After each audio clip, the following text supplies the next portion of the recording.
importa onde você esteja, a Copa do Mundo da FIFA é onde todos querem estar. Visa, onde você quiser estar.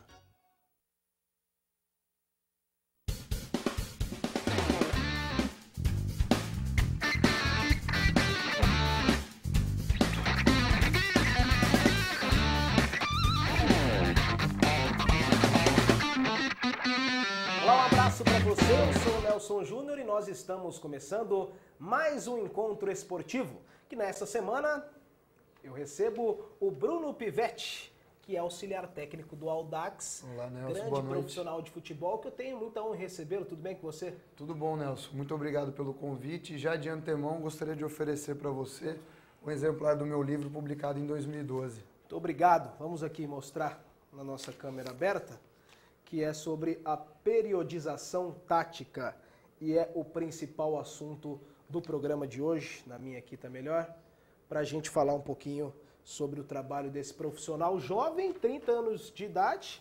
A primeira pergunta, se apresente, quem é o Bruno Pivetti? Então, eu hoje em dia atuo como auxiliar técnico do Fernando Diniz, num projeto, como o próprio nome já diz, bastante audacioso, né? Daí o codinome aí Audax da equipe. E sou formado em bacharelado em esporte pela Universidade de São Paulo. Realizei um intercâmbio em Portugal, ficando lá por 6 meses, fazendo estágio no Futebol Clube do Porto.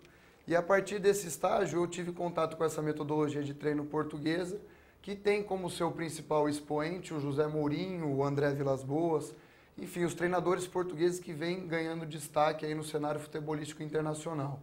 Em 2007, quando eu regressei ao Brasil, nós trouxemos a periodização tática junto com outros profissionais e começamos a implementar o método no antigo Pão de Açúcar Esporte Clube, que aí passou pelos períodos de transição até vir a se tornar o Audax.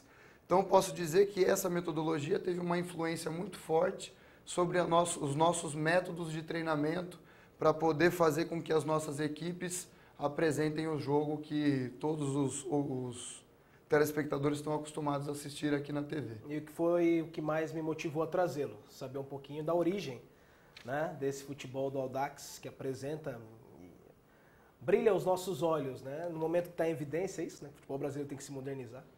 De repente é um momento ainda mais, né, evidente para a gente abordar esse assunto da forma do Audax jogar.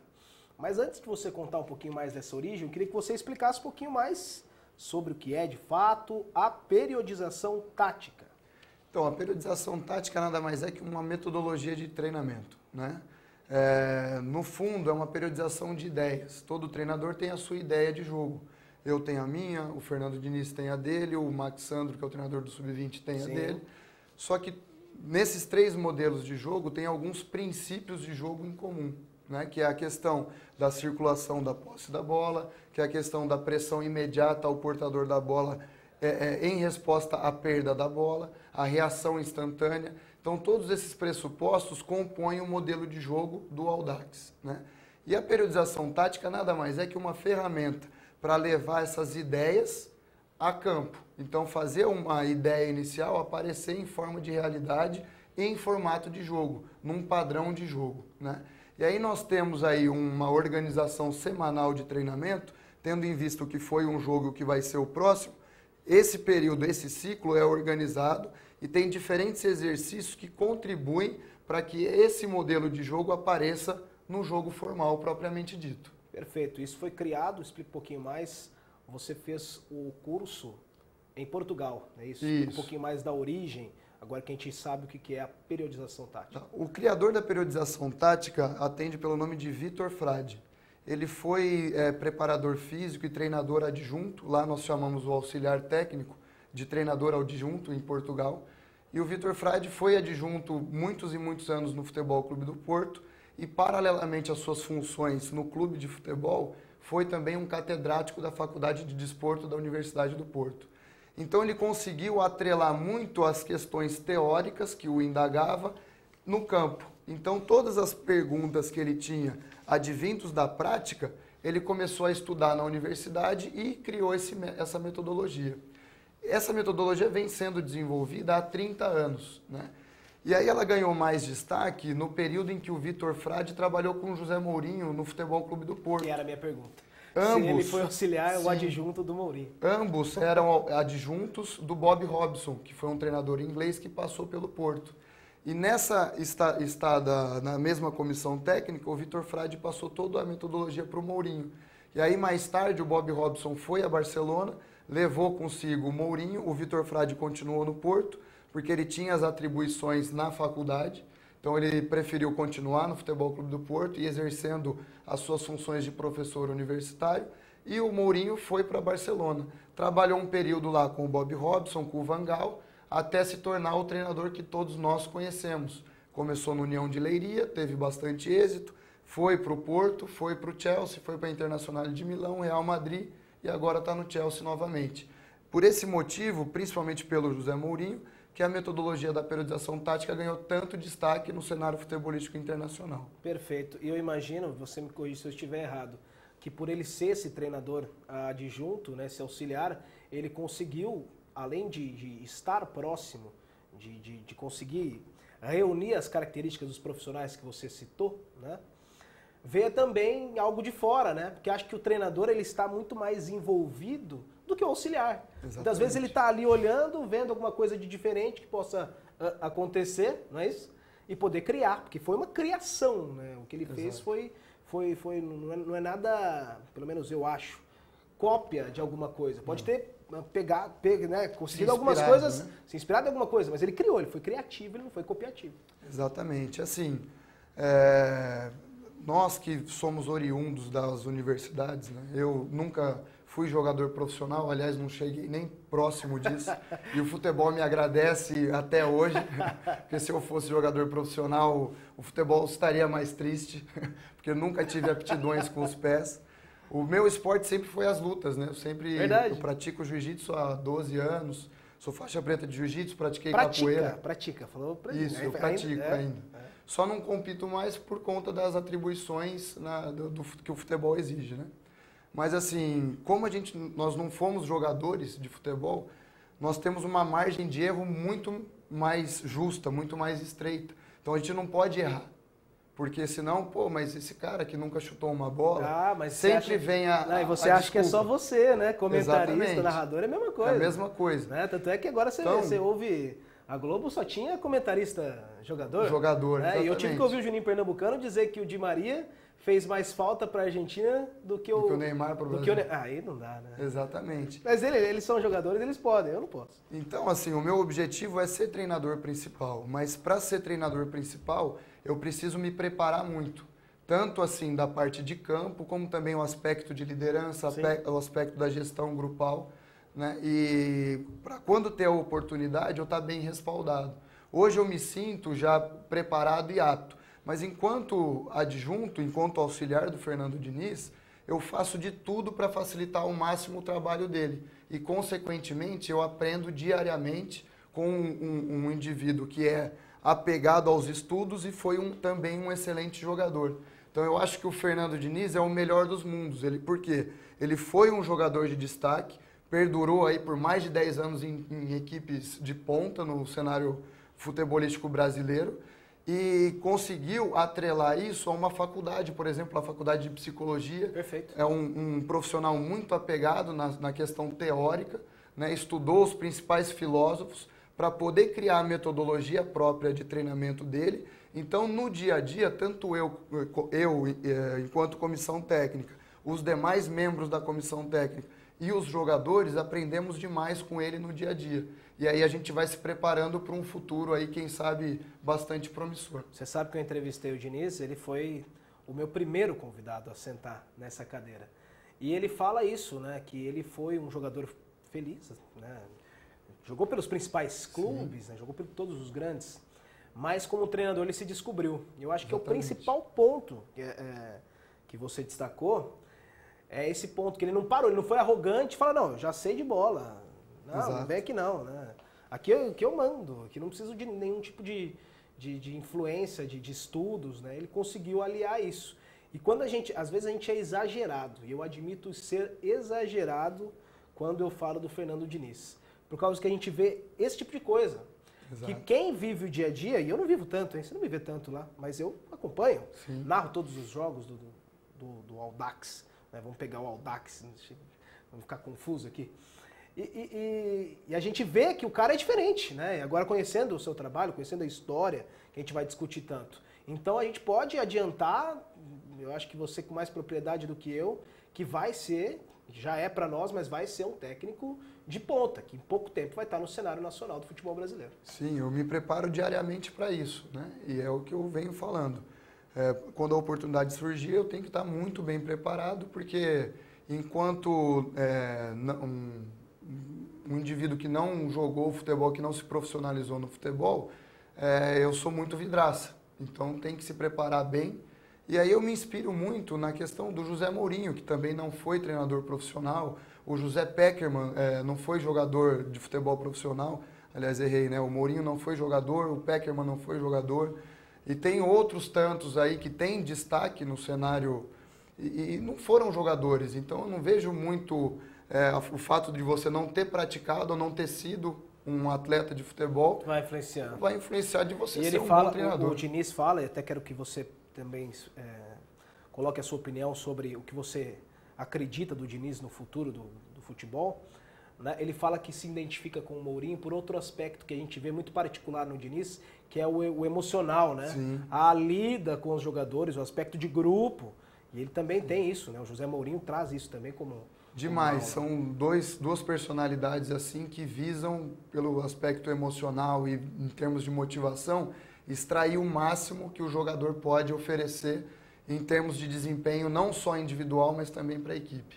Perfeito. E eu queria te explorar agora, que a gente vai entrar no assunto, que eu sempre falo assim, eu gosto de descobrir a origem, né? A gente saber o que a gente está falando ali, para a gente poder. Até fiquei muito contente, vou estudar muito aqui o seu trabalho. Porque você está me falando agora, e a gente está conseguindo localizar aonde começou, né? Sim. Esse método, esse futebol do Audax. E eu queria que você explorasse. Então, foi através da periodização tática, a sua contratação, se teve outro profissional, o técnico na época, que foi o pioneiro, né? Que trouxe Sim. esse método utilizado em todas as categorias de base hoje do Audax. Então, tudo começou, eu cheguei no Audax em 2007, e justamente avalizado tanto pelo meu currículo acadêmico, como também por esse intercâmbio que eu fiz em Portugal e por ter tido contato com a metodologia. Já havia um treinador que aplicava a metodologia dentro do Pão de Açúcar, que na época era o treinador do Sub-15, que é o Maurício Barbieri, hoje treinador do Red Bull. Que está no Red Bull. Isso, treinador profissional do Red Bull Brasil. E ele já vinha aplicando o método, porque o estágio que eu fiz em 2006, ele fez em 2004. Entendi. E aí, quando eu cheguei em 2007... a gente conseguiu criar aí uma confluência, lógico, sempre respaldado pela questão administrativa, Sim, os diretores da época, né? Pelo departamento da diretoria, sempre respaldado. A gente conseguiu ir colocando aos poucos essa metodologia de treino, que depois passou a ser seguida por todos os treinadores que vieram em sequência. E o Maurício saiu antes, ele não... Após o negócio, né? O Audax veio para Osasco, o Maurício já não estava mais. Não. Já não estava, ele já tinha ido para o Red Bull. Tem resultados? Teve o acesso agora, né? Não, mas foi por resultados que ele não ficou? Não. Na transição ele recebeu o convite do Red Bull. Foi na transição? Isso, na transição. Que teve o Thiago Escuro também, que foi para... Isso. Eu não tive muito contato, assim, com as questões, porque o Maurício, na época da transição, ele era treinador do Audax Rio. Entendi. E aí, na transição, ele recebeu o convite da Red Bull e foi para a Red Bull. O Diniz já estava em São Paulo. O Diniz já estava em São Paulo. E o Maurício era do Rio de Do Janeiro. Rio de Janeiro, exatamente. Que foi ainda, podemos dizer, em relação a revelar jogadores, teve ainda mais jogadores do que em São Paulo? Eu estou errado? Eu acho que foi parelho. Equilibrou? Foi bem equilibrado. Você fala equilibrou porque a gente teve o principal em São Paulo ou não? Porque o Paulinho é o principal jogador que... Sim, mas nós tivemos grandes destaques no Rio também, como o Denilson e outros que conseguiram algum destaque, né? Bruno, você pega o Vitinho, Sim. que jogou no Botafogo, Yuri, também né? veio. O Yuri vieram todos do Audax Rio. Eu conversei com o Max e ele citou para mim, eu queria que você confirmasse, o Paulinho era lateral direito. Exatamente. É. O Paulinho Uma prova dessa característica, você não pode ter muita posição fixa. Explica então, pra gente. O modelo de jogo do Diniz é uma coisa. Nós tínhamos um modelo implementado na base e conseguimos fazer no profissional do Pão de Açúcar e do Audax, que tem muitos princípios semelhantes. Mas assim, o modelo de jogo do Diniz é bem singular mesmo. É bem oriundo do que ele vivenciou como jogador, daquilo que ele vivenciou no futsal, talvez possa ter influenciado bastante, da característica psicológica, emocional, né, dessa questão do trabalho motivacional. Então eu não compararia o modelo de jogo do Diniz com o do Audax. Como você disse, ele atrelou. Exatamente, foi uma junção, coisas, né? Porque o modelo que nós desenvolvíamos no Audax, no Pão de Açúcar, era o seguinte: a gente tinha os mesmos princípios, mas não tinha tanta troca posicional. O Paulinho, à época, foi lateral direito da equipe do Serginho. Nós disputávamos a Bzinha, né, a 4ª divisão paulista, e a gente tinha excelentes jogadores no meio de campo. Então o Paulinho não conseguiu uma vaga no meio. E aí o Serginho optou em deixar ele pela lateral direita. No meio campo, essa época, tinha o Danilo Silva, que hoje está no elenco do atual Guaratinguetá. Jogou pelo Grêmio Osasco e agora voltou para o Audax. Exatamente, era o Danilo Silva. Aí vinha o Paulo Roberto, que hoje está no Figueirense. Aí na esquerda o Piovesan, e a cabeça ofensiva do Losango era formada pelo Juca. E aí o Paulinho acabou não tendo espaço em 2008 e foi colocado na lateral direita.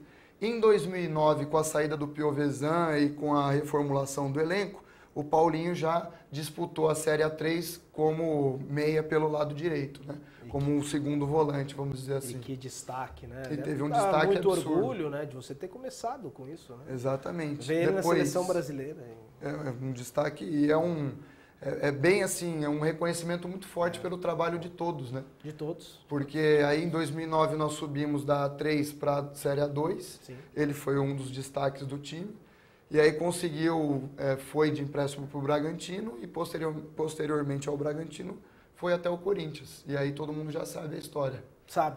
E eu vou ter muito assunto ainda para falar, só o primeiro bloco. A gente volta já já. Encontro Esportivo hoje é com o Bruno Pivetti. Voltaremos.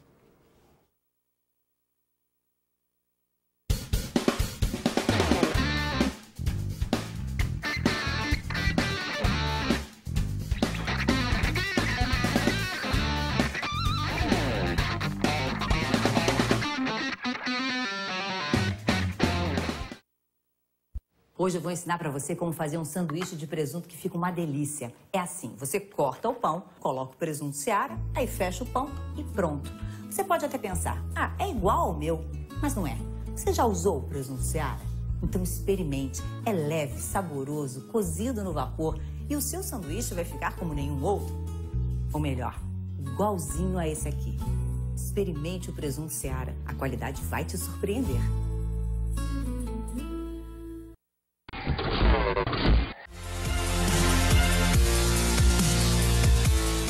Chegou a hora de você realizar o seu sonho e a Montecar Automóveis é a loja que vai torná-lo realidade. Seminovos de todas as marcas com os melhores preços e as melhores condições de pagamento.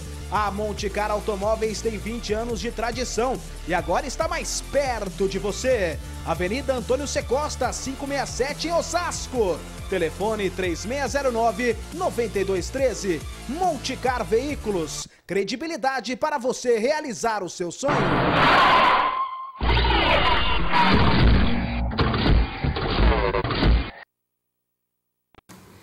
Pela primeira vez você está me vendo no comercial de televisão. Sabe por quê? Porque mesmo satisfeita, a gente pode experimentar coisas novas. Você sabe que eu passei anos fazendo algo que eu adorava. Até que eu decidi mudar, mesmo estando feliz. Transformei o meu boa noite em bom dia e tem sido ótimo. Mas voltando ao comercial, eu estou aqui falando da Seara. Porque eu acredito que a Seara tem a ver com boas mudanças. Na vida, o bom, o gostoso, nunca é único, né? Existe o bom também naquele lugar onde você ainda não foi, no produto que você ainda não experimentou. Na próxima vez que você for comprar frango, presunto, pizza, salsicha, linguiça, lasanha, compre produtos da Seara. Eu tenho certeza que, como eu, você vai se surpreender e descobrir que Seara é tudo de bom. Experimente Seara. A qualidade vai te surpreender. Seara é tudo de bom.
encontro esportivo com Bruno Pivetti, auxiliar técnico do Guaratinguetá, mas da comissão técnica do Audax. Eu sempre faço isso porque senão a gente confunde. A gente tem que valorizar que o momento é que está lá no Guaratinguetá, mas é da comissão técnica do Audax. Você me disse que teve a passagem, pois foi estudar e veio em 2007 em definitivo para o Audax. Conta um pouquinho dessa história no clube, que você já fez. Eu vi que até na parte de física você pôde contribuir no início, depois que foi passar para auxiliar.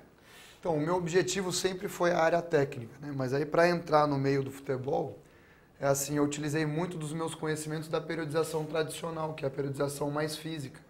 Eu trabalhei enquanto universitário ainda, fazendo iniciações científicas e publicando trabalhos acadêmicos num laboratório na verdade era o grupo de pesquisas de adaptações neuromusculares ao treinamento de força. E a gente conseguiu desenvolver bastante conhecimento nesse laboratório. E aí, com esse conhecimento, eu consegui agregar bastante ao meu currículo, que me deu a possibilidade de ir para Portugal estudar, né? Aí, em 2007, eu regressei ao Brasil e adentrei ao Pão de Açúcar Esporte Clube, na época, como estagiário. E começou a história, né? Em 2008, eu fui efetivado como preparador físico, e lá a gente tinha uma estrutura bastante enxuta, né? A gente buscava o máximo de eficiência. Então tinha uma estrutura enxuta, eu fui efetivo como preparador físico do 13, do 14 e do 15, auxiliava na captação de jogador e ainda cuidava do departamento de fisiologia.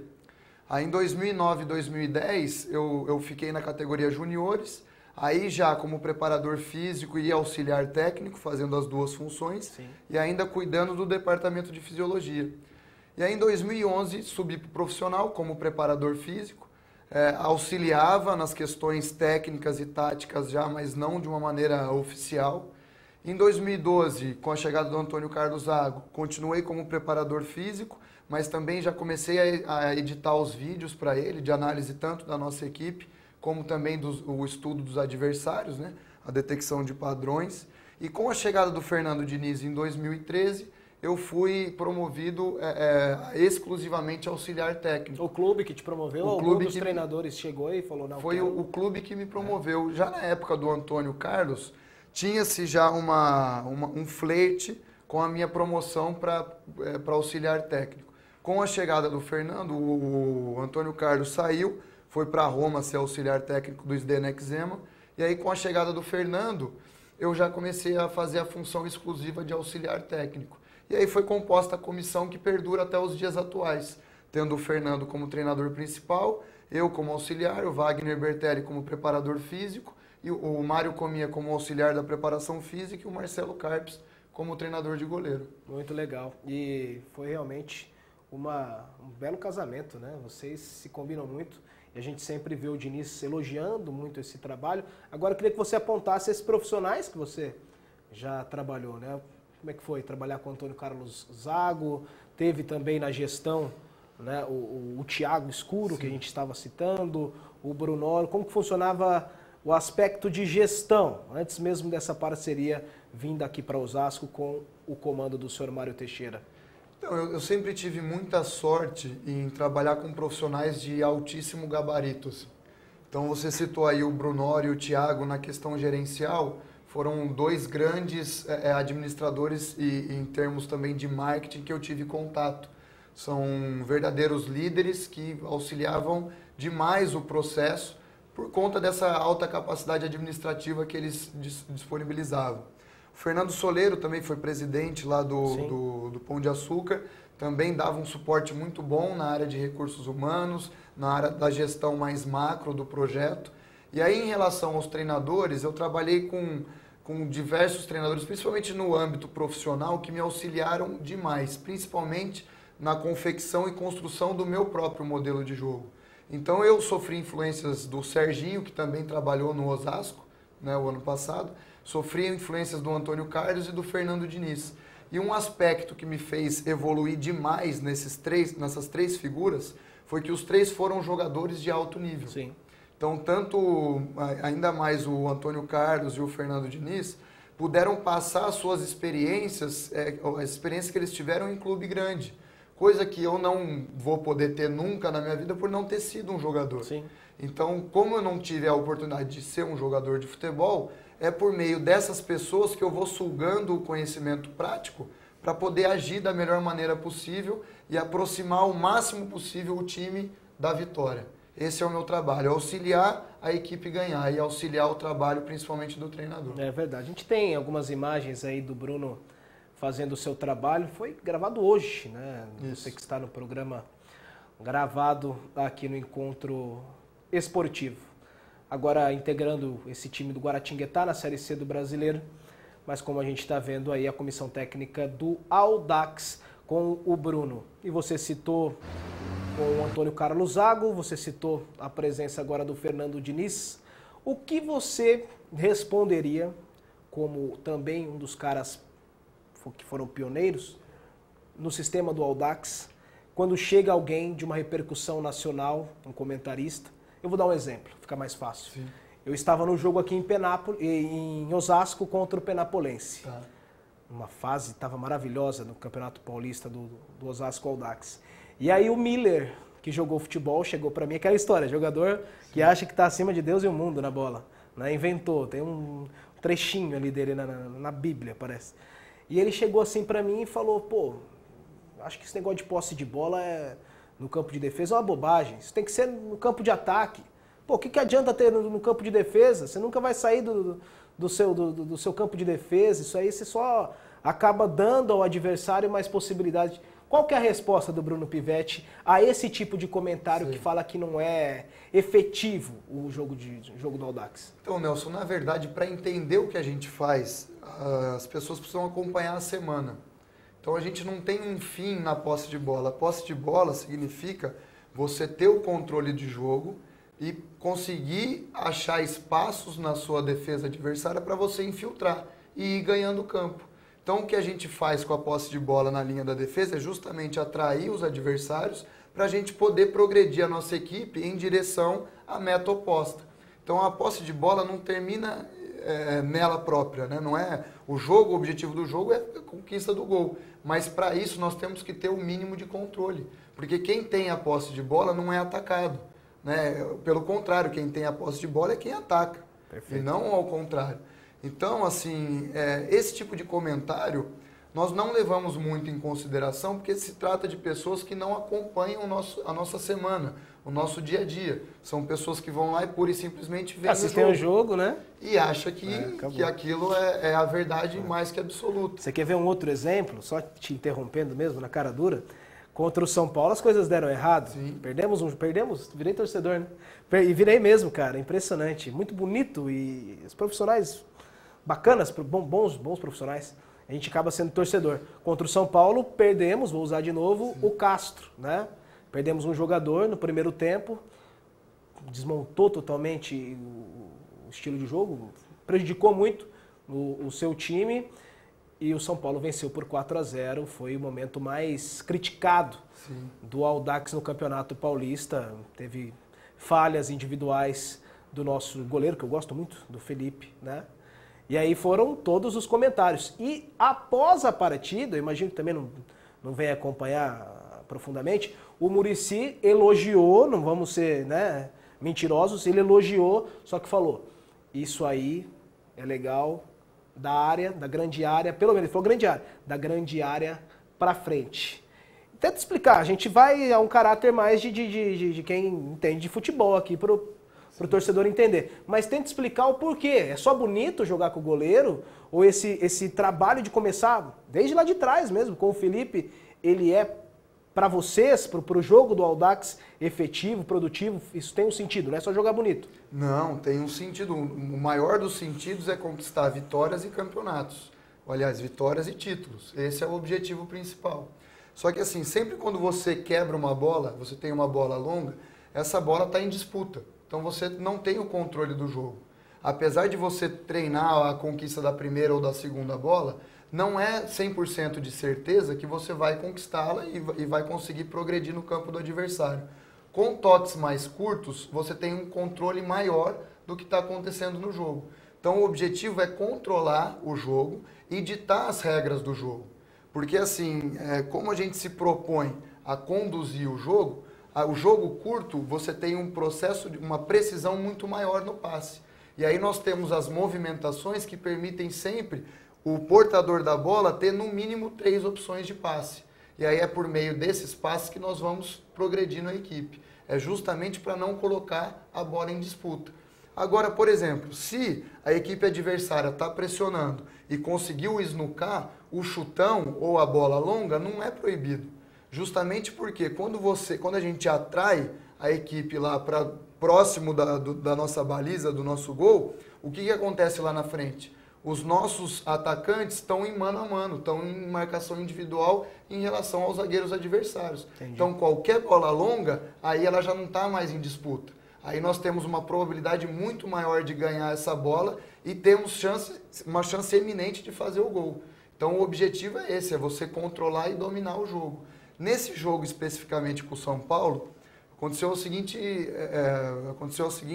teve o seguinte aspecto.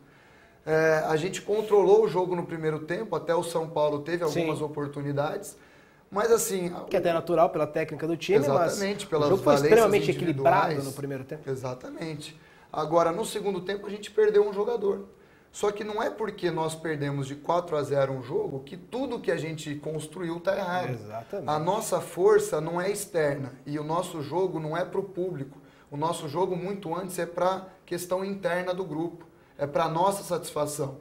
E aí, a partir dessa satisfação interna, é que a gente vai conseguir extravasar o que todo mundo vê em campo. Então, como a gente demonstrou muita firmeza, aquilo não nos abalou. Tanto é que nos jogos seguintes a gente foi conquistando as vitórias e por uma eventualidade não conseguiu a classificação. Mas era uma equipe que todos terminaram dizendo que merecia a classificação. Bruno, que é normal, cara. Exato. O time estreou no Campeonato Paulista.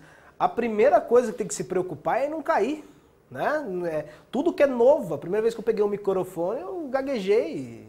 E assim por diante, né? Tudo era novo. Então, a campanha do Osasco Audax foi maravilhosa, uma opinião muito particular, mas que eu acho ser a mais correta, né? O time, agora que já tem esse trabalho, a gente vai falar agora da mudança, né? Da gestão, mas isso tudo contribuiu. Então, além de ser caçula na competição, tinha mudança de gestão, de casa, de ambiente, que eu acho que tudo isso também influenciou para o resultado final. Tudo influencia, né, no aspecto do resultado, mesmo porque... O jogador com dúvida, aliás, qualquer profissional com dúvida, ele tende a render menos. Então foram diferentes pontos que a gente conseguiu digerir muito bem no grupo e fez a campanha que fez. Chegou a ser vice-campeão paulista, depois fez uma boa campanha no Paulistão. Mas assim, Nelson, tudo que gera uma mudança, para alguns gera desconforto. É verdade. Porque os comentaristas mesmo que costumam... criticar a nossa equipe, o que acontece? Eles não entendem o que eles estão vendo. Exatamente. E isso gera uma frustração. Nunca viu, né? Exatamente. Então, assim, o Santos também foi vice-campeão paulista, mas também perdeu de 4 da Penapolense lá em Penápolis. É verdade. E não teve a mesma repercussão. Eu tô com o Fernando Diniz, esse é o nosso... Eu tô desde 2013, essa é a nossa 4ª competição. Só teve esse resultado fora da curva, o 4-0 para um São Paulo no Morumbi, estando a gente com um jogador a menos. Que não é nada de anormal. Né? Antes do André ter sido expulso, o jogo estava 0-0. É evidente. Então, assim, a gente continuou fiel ao nosso modelo e vai continuar fiel, aconteça o que acontecer. Porque a gente acredita que esse modelo nos aproxima muito das vitórias e dos títulos. É importante isso, para a gente mostrar para o torcedor que não tem nada de jogar bonito, não. É resultado, porque Exatamente. Faz todo um sentido. Vamos continuar só nessa questão de discussão tática aqui, porque eu tenho uma pergunta um pouco mais agressiva aqui, um pouquinho mais de um pouco de crítica aqui. Às vezes eu vou no treino e eu vejo, você vai me explicar, porque eu também sou um desses caras que está começando a entender agora, eu vejo um Diniz, eu vejo até você, mas é claro que você é um auxiliar ainda agora nesse estágio da sua carreira. Cobrando muito, mas muito, é muito mesmo, né? Quando ele dá entrevista, ele é quietinho. Quando ele tá no treino, ele é um leão, né? Ele é impressionante, a voz que sai dali do homem. Quando erra um passe, quando, não sei, não faz a função, né? Vocês que entendem melhor. Mas quando finaliza pra fora, nem se cobra, cara. Muitas vezes a gente vê assim e fala, pô, peraí, o objetivo é o gol. É o gol. E muitas vezes acompanhando o treino, e é o principal, aquilo que a gente mais vê assim, por que o time às vezes não é tão cobrado quando erra os gols? Sim. Porque contra o Santos, eu vou dar exemplo, para não falar que eu tô falando tanta bobagem, contra o Santos era para ter sido 8, cara. Não era para ter sido nem 4, nem 3, era para ter sido muito. Exatamente. Jogamos muito mais que o Santos, só que falta o gol. Você não acha que nesse ponto o time tem que evoluir na questão de finalização, de agressividade, lá no ataque, ofensivamente falando? Então, é um pressuposto analisando a partir do ponto de vista do Paulistão, né? Porque sim, é que a gente tem mais agora, proximidade aqui, né? Agora, o Guaratinguetá, na Série C, nos últimos 3 jogos aí, nós fizemos 11 gols. 11 gols. Então, não dá para reclamar muito da questão ofensiva, né? A questão da cobrança é assim, o nosso jogo é de domínio do adversário. Então, é um jogo que se você erra um passe ali, você está afadado a tomar o gol. Porque a gente sempre joga muito exposto, porque a gente está dando a cara para bater ali, é um futebol ofensivo, é para fazer o máximo de gol que conseguir. Então, o erro do passe lá atrás pode ser mortal. É por isso a cobrança tamanha em relação ao passe. Mas também tem a questão da cobrança da finalização, que a gente executa. Concordo com você que às vezes não com tanto peso, mas assim, tem um erro da finalização, via de regra sempre o Fernando Diniz dá outra oportunidade. Entendi. Ó, cabeça no lugar, vai e finaliza. Porque não é um erro que impede um gol, vamos dizer assim, mas não é decisivo para nossa morte lá atrás, que significa um gol. Que aí é fatal, né? Que aí é fatal. Errou lá atrás, já era. Exatamente. Então, assim, tem a questão da cobrança da finalização, mas os erros fatais são cobrados com muito mais entusiasmo. Entendi. É porque quem entende menos, a gente admite que a gente entende menos, visa só o gol, né, gente? A gente gosta, a gente quer torcedor, a gente quer ver bola na rede, quer ver cobrança, porque você errou, aquela coisa toda. Agora, vocês, eu acho que possa ter percebido, você citou os 11 gols, né? O time realmente, a gente está fazendo o programa aqui gravado, mas a gente vive essa fase. O Guaratinguetá veio de 3 vitórias. O Guaratinguetá é o time do Audax. 5-1, vai me corrigindo aqui, 5-1 no Guarani. Isso. 4-1 no Macaé. Exatamente. E agora 2-0 no Juventude. Em Caxias. Né? Então o time encaixou. E parece que se percebeu uma necessidade ofensiva no momento que se trouxe, né? Agora os principais reforços foram no setor ofensivo. Foram o Bruno Paulo e o Leandro Love. O Bruno Paulo e o Leandro Love atualmente são opções. Que são opções, né? São opções. Não estão sendo titulares. Exatamente. Os titulares hoje, o Danilo Tietê, o Rafinha e também o Ítalo, né? Que vem se destacando aí com artilheiro da Série C com 6 gols, né? Sim. Então, assim, a gente vem trabalhando bastante esse aspecto e a tendência é que o grupo melhore ainda mais. Mas um segredinho aqui, para melhorar ainda mais, o nível de cobrança está muito mais forte. Eu imagino. Porque a gente não tem espaço de 1 milímetro para acomodação. Então, com certeza, essa semana, o Diniz, principalmente, vem cobrando cada vez mais dos jogadores para a gente, assim, enquanto grupo, nem pensar em acomodação. Porque a gente só vai estar satisfeito com o acesso e com o título. E aí a gente vai estar descansado. E aí, descansado assim, no day after do título, porque depois já tem a campanha para o Paulistão que a gente já vai começar a se preparar, né?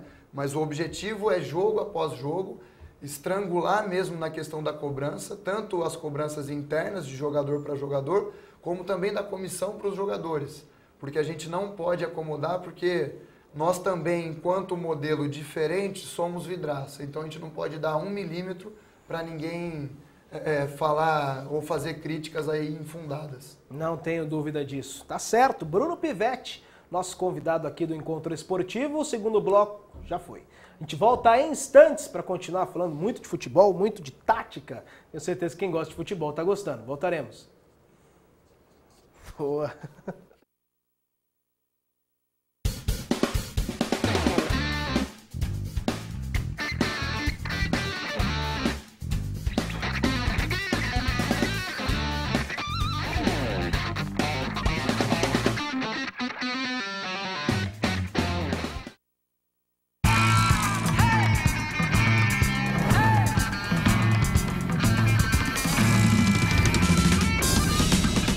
Se você quer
você precisa para realizar o seu sonho? Conheça a Inovax, uma empresa 100% nacional com sede em Osasco, que traz oportunidade aos seus clientes de comprar produtos com preços mais acessíveis. A Inovax.com funciona como um e-commerce e um marketing multinível no mesmo site, oferecendo a você a oportunidade de economizar com descontos nunca vistos na internet em seus produtos, além de um forte esquema de ganho de rede que permitirá você decolar na sua vida financeira. Realize seu sonho. Inove. Conheça a Inovax.com. Você é jogador, técnico, dirigente ou torcedor do melhor futebol amador do estado de São Paulo? Então o seu lugar é aqui, no Amadores da Bola. Luiz Carlos Júnior traz gols, convidados e informações sobre tudo o que rola no futebol amador de Osasco e região. Sempre às quartas-feiras, às 8 da noite, na TV Esporte Mais.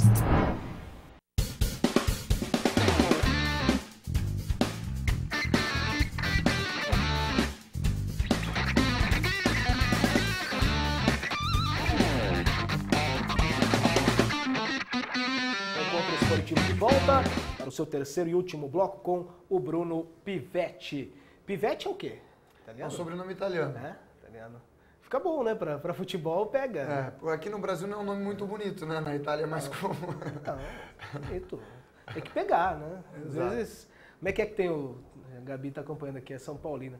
Tem um jogador da base agora, que foi convocado de novo, tem problema no contrato do São Paulo, Lucas Evangelista. Não vai pegar nunca.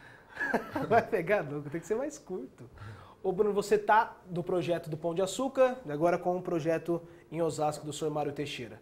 Que pontos você pode apresentar, bons lá, que aqui você sente falta, que lá não tinha, que aqui você tem? Sim. A gente fazer um comparativo, é legal isso, não é querendo criticar, mas é querendo saber o que está acontecendo de diferente e aquilo que acontecia já também.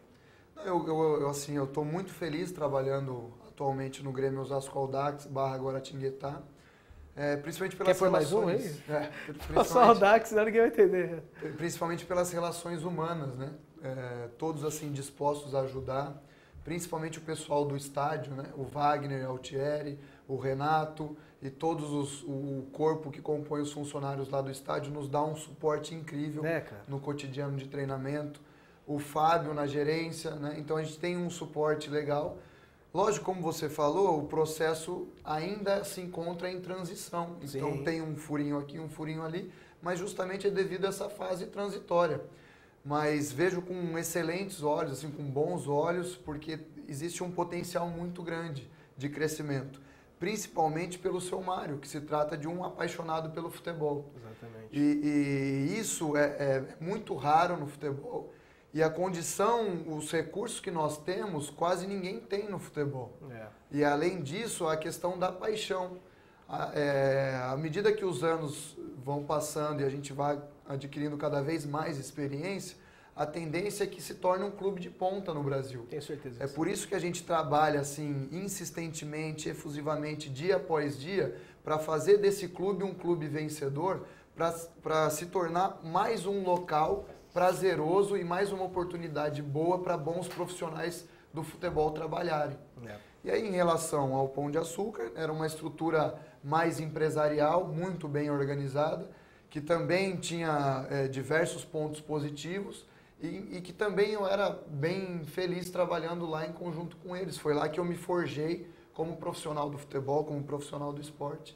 E sou grato e sempre serei grato eternamente a eles. E lá, no Pão de Açúcar, quem é mais aprofundado sabe, o Abílio Diniz também gostava, né?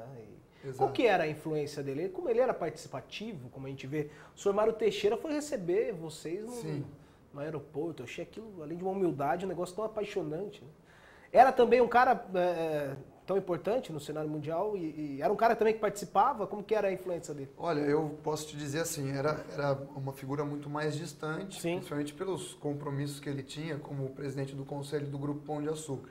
O seu Mário tem as mesmas responsabilidades, ou talvez responsabilidades ainda maiores, mas o amor dele pelo futebol comove, assim. Então deixa de ele larga tudo. Larga parte do tempo útil dele para se dedicar ao futebol. E isso, assim, para o mercado futebolístico... Não existe, né? Não existe, assim, não tem dinheiro que pague. É uma questão muito que a gente tem que dar muito valor. Põe sub-11. Exatamente. Então, assim, eu conheci Incrível. 2 pessoas na minha vida que essa frase se adequa perfeitamente. É uma frase até do professor Vitor Frade. E ele falava assim: eu não conheço ninguém, ou não existe ninguém que goste mais de futebol do que eu. Pode gostar igual, mas mais do que eu não gosta. Eu descobri hoje uma pessoa que gosta tanto quanto o Vitor Frade, que é o seu Mário Teixeira. Acho que para mim foi o melhor ponto ainda da entrevista. Ouvir isso, porque é de uma pessoa que tem credibilidade para falar, já conviveu com bastante gente. E eu escrevo embaixo, assino embaixo, porque é um apaixonado, é incrível o que ele faz, né? Gasta muito dinheiro, sabe? Futebol é um negócio muito complicado ainda financeiramente, e é até nisso que eu coloco também como certa a sua frase, quando você disse que o Audax vai ser um time de ponta. Porque os clubes, gente, estão falidos, né? Se a cobrança for maior, se for mais justa as coisas para eles, junto à justiça mesmo, os clubes estão falidos, vai acabar muito time, não tem jeito, não tem por onde correr, né? A gente está vendo que estão enforcados. E aí, de repente, vem um projeto sério, porque aquilo, quando ele coloca o seu dinheiro, é evidente, aí já dá uma segurança. Mas a credibilidade que ele passa faz com que os outros também injetem o seu dinheiro. Exatamente, é bom para o mercado como um todo. Exatamente. Você vai investir em quem? Você vai investir num presidente que você dá 200 mil para ele pagar jogador e ele some com o dinheiro? Ou você vai investir no senhor Mário Teixeira, com tudo que ele tem em relação à credibilidade? Então eu concordo muito com você, sim, em relação a isso, e torço muito em relação a isso também. E assim, é uma via de duplo sentido, né? Porque o recurso é oferecido e a gente utiliza o recurso com muito trabalho. Prova disso foi a questão da pré-temporada, que nós fizemos em Extrema, aliás, melhor dizendo, a intertemporada que nós fizemos em Extrema. Que agora é Inter, é verdade. E aí o corpo diretivo forneceu para nós uma intertemporada em Extrema. 10 dias? 10 dias em Extrema, treinando assim, sol a pino, 2 períodos todo dia. E o resultado do trabalho pôde ser visto um pouquinho aí contra o Juventude. Sim. E a gente espera que esse jogo contra o Juventude, esse bom rendimento contra o Juventude, se perpetue ao longo do campeonato. Acho que então, assim, é uma via de duplo sentido. O recurso é ofertado, mas também nós sabemos como utilizar o recurso da melhor maneira possível, né? Então a gente faz valer o investimento. Aliás, passa a ser sempre investimento e não gasto, né? Verdade, sempre investimento.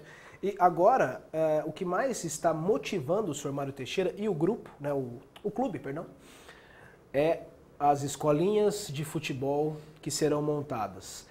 Começou em Santana de Parnaíba, tem mais, não sei, parece que 9 cidades interessadas em ter escolinhas de futebol com o sistema de jogo do Audax, que começou também com esse cara aqui, ele é responsável e está do meu lado. Para, de repente, eu vou te perguntar se você acha que isso é possível. É utopia para a gente aqui de Osasco, né? Ainda um time pequeno, o Audax ainda é um time pequeno. Imaginar que pode, por aqui, por essas escolinhas, por esse método que você estudou, mudar, já ser uma reforma, uma mudança do nosso futebol brasileiro? Eu creio que nós vamos contribuir muito para quebras de paradigma, né? O futebol brasileiro ele está submerso num paradigma que é muito difícil ser quebrado, principalmente que os profissionais mais estratégicos do futebol se apoiam no fato de nós termos 5 títulos mundiais até hoje. Então, se eu tenho 5 títulos mundiais, por que eu tenho que aprender com quem vem de fora? Ou por que eu tenho que buscar conhecimento? E fica aquela arrogância, né? E aquela arrogância que não que é essencialmente contraprodutiva. Então, você acha que a gente pode contribuir com esse projeto? Pode, de repente, ser daí o começo, o início de uma mudança? Eu creio que sim, que é um ponto fundamental, né? Um fator de uma base que já vem sendo constituída por veículos como a Universidade do Futebol, como estudiosos aí de outros clubes, e vem emergindo profissionais que uma hora nós vamos chegar lá no ápice. E então, assim, enquanto a gente é uma formiguinha ainda, mas nesse trabalho de formiguinha... Comecei falando isso, é um time pequeno, mas Exatamente. de repente daqui, algo de diferente no Brasil, eu acho que só aqui que a gente pode... Creio que nós vamos contribuir para a quebra de alguns paradigmas, mas que fique bem claro, para o paradigma ser quebrado, nós precisamos de resultado. É para isso que nós trabalhamos e cobramos tanto, assim, tanto internamente como também dos jogadores. E aí, assim, essa ideia da escolinha é perfeitamente possível. Eu vi isso sendo realizado no Porto, por exemplo, que tem uma escolinha que chama Dragon Force, que atende jogadores, entre aspas, de 4 até 14 anos. Então, tem um procedimento pedagógico, uma linha orientadora de trabalho, que faz com que, atrelado ao futebol que o indivíduo ou a criança desenvolva na rua ou na sua casa, você tem assim já o norteamento de como é a questão futebolística, tudo de maneira muito lúdica, mas aos poucos os jogadores vão adquirindo pressupostos que fazem com que ele, na ascensão das diferentes categorias, cheguem supostamente numa categoria profissional, mais bem preparados para executar esse modelo de jogo que a gente apregoa como o ideal, né, para a conquista de vitórias e títulos. E você acha que nesse momento, em evidência, 7-1 para a Alemanha, a gente dá um passo para trás? Você acha que, de repente, nesse momento, foi a melhor escolha, a do Dunga, para a seleção brasileira? Galo na base, né, nas Olimpíadas, e Dunga na seleção brasileira? Então, Nelson, eu queria saber a sua opinião em relação a isso. Claro, eu não dou tanta importância para o treinador da seleção. Eu, assim, procuro oferecer, destinar a minha atenção de uma maneira maior para a questão administrativa. É aí que mora o perigo. Porque os profissionais administrativos do futebol, vide presidente das confederações, os presidentes das federações, são essas pessoas que vão tomar as decisões que vão influenciar as demais. Então, antes de estar preocupado com quem vai ser lá em cima. O treinador da seleção brasileira, eu estou muito mais preocupado com quem é o presidente da mesma. É verdade. Como foi o processo de escolha, como foi o processo preparatório. Eu não estou no dia a dia, no cotidiano da CBF para saber como as coisas funcionam. Não conheço o Marinho, não sei se ele é uma pessoa tão capacitada assim para tal. Teve alguns pontos positivos já de gestão, mas de antemão eu não vejo ninguém ser preparado para assumir esses cargos. Então eu não vejo governança corporativa nos meios. E isso eu acho que é o fator principal que nós temos que ter em conta. E não tanto quem vai ser o treinador da seleção brasileira ou quem está no poder atualmente. É como acontece o processo de preparação para os que vão chegar. Né? Não estou aqui tecendo nenhuma crítica à atual administração da CBF, e muito menos ao Dunga, porque eu não conheço o trabalho deles de perto. Agora, que precisa de uma governança corporativa para que profissionais com ideias de vanguarda cheguem ao poder e tomem as decisões de uma maneira mais estratégica, isso eu não tenho dúvidas. Tá certo. Boa, opinião boa, mostrando seu ponto de vista, mas também o cara quer ser da CBF, um dia quer ser da seleção brasileira, por isso que foi aqui mais amistoso. A gente tem um quadro aqui no Encontro Esportivo que é o Fala Dele, que a gente põe uma foto de alguém que faz parte da vida desse rapaz aqui, e ele vai falar um pouquinho dessas pessoas. Vamos começar. Quem que é o primeiro que a gente vai dar destaque aqui, meu caro Samuel Souza? Do Fernando Diniz. Fala o que do Diniz? Foi uma das pessoas que mais me influenciaram no futebol. Um indivíduo que conseguiu agrupar tanto o aspecto de rendimento como jogador ao estudo, propriamente dito. E assim, foi um dos melhores treinadores com quem eu já tive contato. Justamente por conseguir equilibrar muito bem essa questão da vivência prática na modalidade esportiva e também a questão de estudo, né? Sem contar que é um líder nato, tem um controle e um nível de gestão grupal excelente, né? Em que tem o respeito de todos os membros da comissão técnica e também dos jogadores. Então, assim, um profissional especial, extraordinário, tá além da questão ordinária. É um cara que foge um pouco à regra, principalmente aqui no Brasil. Será, Wellington, que o Fernando Diniz, técnico do Osasco Audax, tem também alguma coisa para falar do Bruno Pivetti, do seu auxiliar? Vamos ver, então. Vou colocar aqui no Encontro Esportivo. Mas o que eu vou falar, caralho? Não, falou Bruno, né? Uma pessoa... Então vai de novo. Fala sobre o Bruno. Não, pode estar gravando. Não, o Bruno Pivetti é um excelente profissional, se tornou um grande parceiro desde a minha chegada aqui. Uma força da natureza para trabalhar e está sempre aí ajudando em tudo que é possível para que o trabalho aconteça da melhor forma. E a gente só tem que agradecer essa parceria, esse profissional e o amigo que a gente fez aqui. Aí, palavras de um cara crítico, hein? Cara, muito crítico. Né? Muito legal. Por isso que uma eu boa me sinto parceria. lisonjeado de ouvir essas palavras. Ah, muito bacana. Vamos para o próximo aqui, que o tempo urge. Quem que agora o Bruno Pivetti vai falar aqui, o Samuel Souza, o Wellington Bellarmino, do Brunoro, foi também gestor na época do Pão de Açúcar, onde você trabalhou. Fazendo um gancho da questão da governança corporativa, esse é um mestre da questão de gestão, não só no futebol como no esporte. Então eu, em contato com o Brunoro aí ao longo de 6 anos de trabalho, eu vi esse cara conquistar resultado no futebol, vi ele conquistar resultado no basquete, vi ele conquistar resultado nas ações de marketing que a empresa dele apregoava. Então, assim, um profissional também extra-ordem.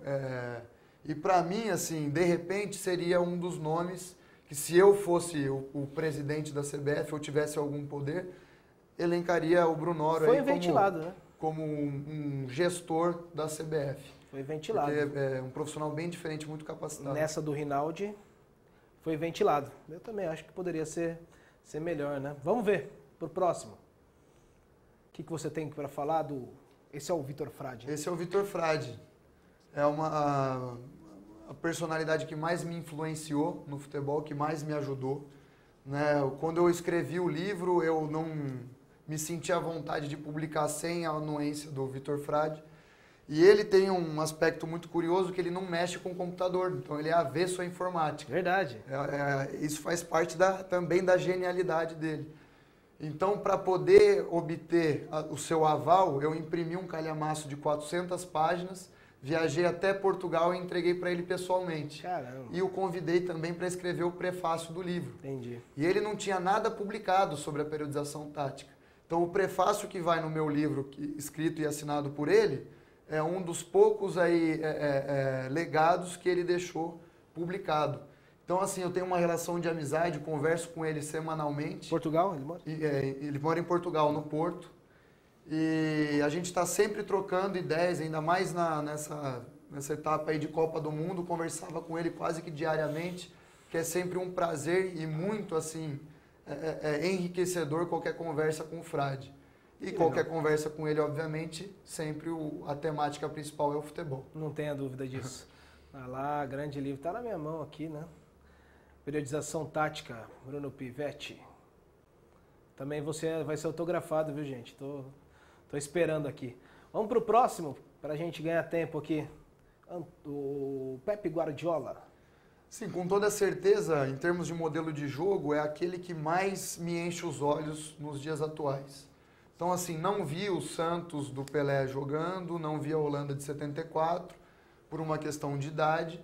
Para mim, a melhor equipe formada, o melhor desempenho, o melhor modelo de jogo, o modelo de jogo mais qualitativo foi o Barcelona do Pep Guardiola. Não tem dúvida disso. E ainda ele conseguiu, mais o meu respeito, porque ele está conseguindo implementar as suas ideias numa outra cultura, que é a cultura alemã. Então, não é uma tarefa fácil. Se preparou para isso. Se preparou para isso, fala alemão. Então, é um dos grandes treinadores aí de ponta no futebol mundial. Aproveitar aí que você falou, que eu acho que seria o nosso caminho. Eu, sinceramente, acho que seria bom para o futebol brasileiro, não sei o que vocês pensam, em relação a ter uma opinião diferente. O treinador estrangeiro, e se principal, se possível, dessa força, né? Esses principais nomes de ponta que já estão num destaque maior no futebol. Mas se fizesse o que o Pepe fez para chegar na Alemanha, chegar um ano antes, chegar falando a língua, saber quem é o cara, ir na padaria e ser cobrado pelo padeiro, falar, por que você não escalou tal, você conhece tal, não chegar de paraquedas, né? Se preparar, de repente, eu pensei isso, mas eu acho impossível. seja isso que queira a CBF, colocando um técnico para ficar 2 anos? Acho que não. Mas talvez para ter esse nome já chegando ao Brasil, né? Se preparando, treinando talvez um time, um Internacional, um Atlético Mineiro, para depois assumir uma seleção De brasileira. repente, para quebra de paradigma e para trazer inovações para o futebol brasileiro, Não seria é? uma alternativa bem interessante. Acho que pode ser. Vamos lá, fala dele. Senhor Mário Teixeira. Como eu já disse, um apaixonado pelo futebol, o nosso grande mantenedor aí dos projetos, né, dos clubes, e que a gente trabalha insistentemente para poder fazer bom uso do recurso, de todo o recurso e todo o aporte que ele nos dá para poder executar da melhor maneira possível os treinamentos e os jogos, né? Estamos aqui para honrar toda essa paixão que ele destina para o futebol e fazer o Audax um clube de ponta, para que signifique aí um bom trabalho para os bons profissionais do futebol terem a opção de trabalhar. Muito legal. E é legal isso porque às vezes a gente não tem a oportunidade de falar isso para ele. Então eu trago as pessoas aqui e a gente tem a chance, né? Ele assiste todo encontro esportivo, gosta. Pelo menos fala que gosta. Legal. Ô Bruno, a gente, para encerrar com você, eu queria saber, primeiro, deixa eu adiantar aqui, o Bruno tem 30 anos, é isso? 30 anos. 30 anos. Extremamente novo, tão estudado, tão competente.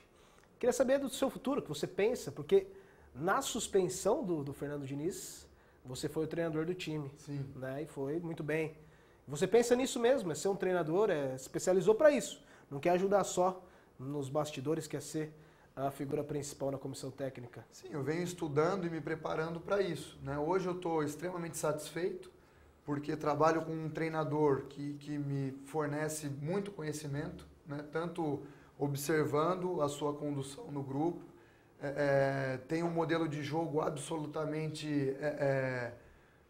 em termos de com uma qualidade assim insuperável. Eu acho que é o modelo de jogo hoje no Brasil que mais me enche os olhos. Então aprendo muito com ele diariamente. Mas o meu objetivo realmente é ser treinador. E enquanto a oportunidade não chega, eu me preparo dia após dia, respirando, comendo e vivendo do futebol. Muito legal. Quero que você volte sempre. Adorei a entrevista, tá? E fiquei mais fã. Aprendi mais de futebol, fiquei mais fã do projeto e do profissional, Bruno Pivetti, que eu tinha certeza que ia ser uma boa entrevista. Estouramos o tempo aqui, de propósito, sabendo que estouramos. Foi uma bela entrevista, quero que você volte sempre. E boa sorte no futuro do futebol, que você tem um caminho brilhante. Legal, Nelson. Tem mais um torcedor aqui, viu? Muito obrigado, agradeço o convite e estou à disposição sempre que você precisar. Para mim foi uma honra ter participado do seu programa. Boa sorte, tenho certeza que esse time do Guaratinguetá, né, vai pelo menos lutar pelo acesso. Acho que é um objetivo de todos, mas vejo um time muito entrosado e já de antemão quero dar os parabéns pelo trabalho de vocês. Muito legal, muito obrigado, boa noite a todos, espero que vocês tenham gostado. Bruno Pivetti, auxiliar técnico do Audax, me deu esse livro aqui, ó, cara muito estudioso, importante para o futebol brasileiro, onde ele fala de periodização tática, onde eu vou trazer mais, me comprometo, né? Comprometo a trazer mais aqui nos nossos programas, para além de fazer uma divulgação, falar mais sobre esse projeto. Muito obrigado, Encontro Esportivo fica por aqui, semana que vem tem mais, um abraço, até lá.